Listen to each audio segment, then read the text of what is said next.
Okay, this is for Wednesday, March 24th. So if we go to the March 24th page, we see it tells us we want to make sure we've completed Mondays and Tuesdays because this is all building up. And if we can't do what we did on Monday and Tuesday, we're not going to be able to do today's assignment. And so we have two videos and two exercises, and then one optional exercise, which is additional practice on word problems. So the first link here is the video for using the Pythagorean theorem to find isosceles triangle side lengths. And then the second link is the practice for that very same thing. So what we're going to do is a couple problems. You need to get 100% on this exercise and then the exercise. So these two links, the second and the fourth, are the two exercises you need to get 100% on. So in this screencast, I'm going to go over a couple problems in this one, and then we'll do another screencast going over a couple problems in the perimeter one. All right, so let's click our link here. It's recording in the background, so I have to click something else. I want to record this tab.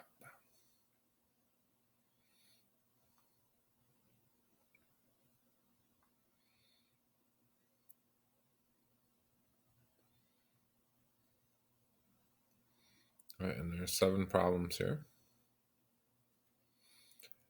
All right. So the key here is you have an isosceles triangle, so that means you have two sides of the triangle are the same length, so 5 and 5. We also know the base angles are congruent. So if you were to draw an angle bisector in here, such that we're bisecting this angle, so we're splitting it in half, we're splitting it in two equal angle measures. So then these two small angles up here are going to be congruent. So since you have two angles congruent, that's angle-angle similarity, which tells us the triangles are similar, which tells us all 3 pairs of corresponding angles are congruent.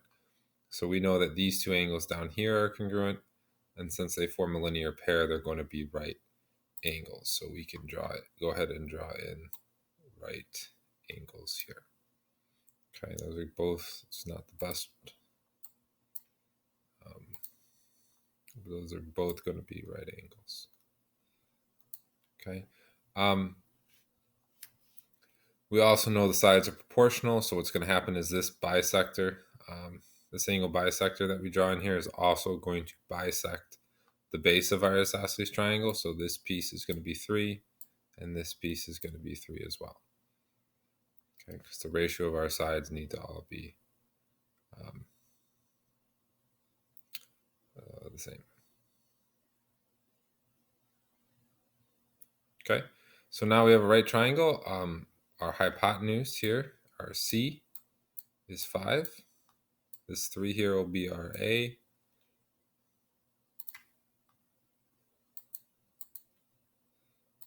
And then the X is going to be our B. Right, so our equation is A squared. Pythagorean theorem is A squared plus B squared equals C squared. Okay, so we're going to have 3 squared plus X squared equals 5 squared. And if you've already noticed, you have triplets that work out our whole numbers. So it's really going to be a 3, 4, 5 triangle, but we can do the math out to assure ourselves of that. So 9 plus x squared equals 25. We can subtract 9 from both sides. We're left with x squared equals 16.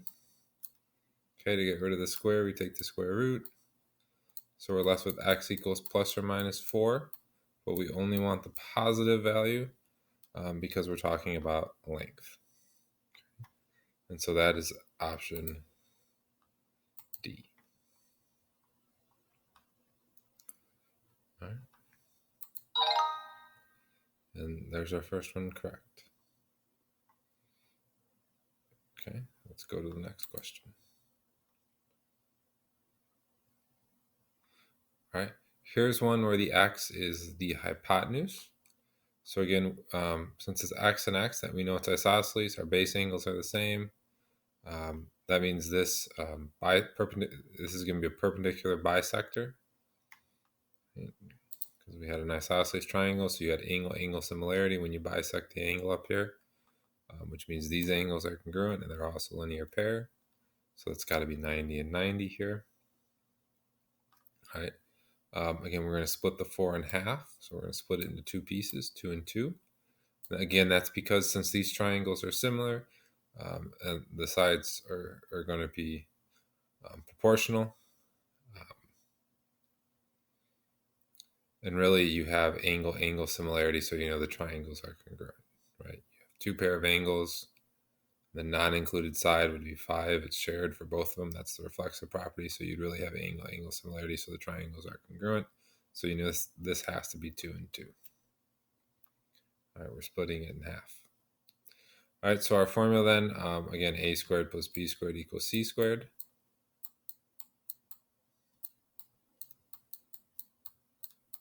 A and B are the two legs, the two sides that are adjacent. So you can pick either one of these triangles. It doesn't matter which one. I'm just going to pick this one. The two legs are 2 and 5. So it's 2 squared plus 5 squared equals c squared. Okay, that's going to be 4 plus 25 equals c squared. So 4 plus 25 is 29 equals c squared. To get rid of a square, we got to take the square root, the inverse operation.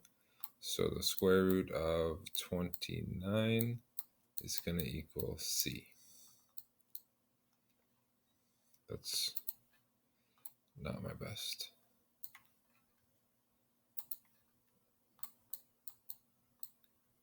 Right, plus or minus square root of 29, but we want the positive value because we're talking about a length. So it's going to be a.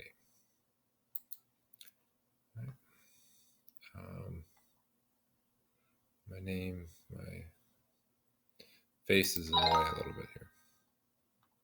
Let's hope this is one where we have x on the bottom. Yes, that's exactly what we wanted. So the way the video had it is they put, if I could zoom in a little on this one.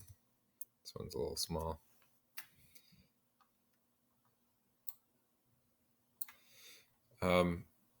They made this x over 2.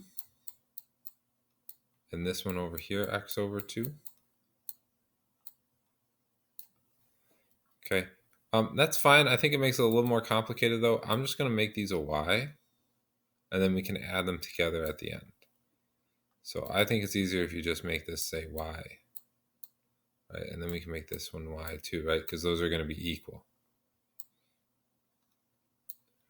Right, you would have angle similarity, so we know that those are both going to be congruent angles, and they form a linear pair, so 180 divided by 2 is 90. Or you could do angle side congruent.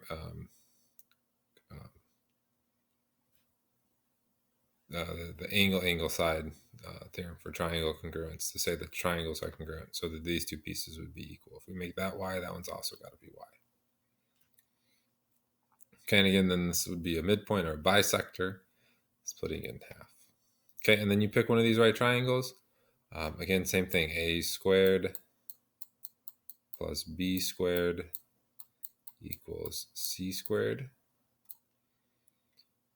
Okay, our two adjacent sides are 3 and y, so you can make one of them a and one of them b. Again, it doesn't matter because when you add them, it doesn't matter the order. So we're going to have y squared plus 3 squared equals the square root of 45 squared. Okay, y squared stays the same. 3 squared is 9. The square root of 45 squared is 45, right? They're inverse operations, so they just cancel out, squared and square root. We can subtract 9 from both sides. So we get y squared equals 36. Okay, and then you got to take the square root of both sides. So y is going to equal plus or minus 6, but we want the positive version because it's length. Okay. So if this side is 6 here, we know the other side over here is 6 as well, which means x, which is the whole length here, right? X is all of this, right? X is going to equal 12. 6 plus 6 gives us 12. Okay, which is going to be answer choice A. Okay, so those are the three types of problems for this practice, this exercise. X could be the hypotenuse here, it could be the altitude here in the middle, or it could be the length of the entire base of your isosceles triangle. So we've gone over an example of each. That should be plenty to finish this exercise, get 100%. But if not, I can always screencast more example problems, or we can do Google Hangout. No one yet has chosen that option. Every time I say we should, people seem to cower away from that. But that's okay. All right, so I'm going to stop there. You guys should be able to finish up the rest, although I think all the problems are different for each student.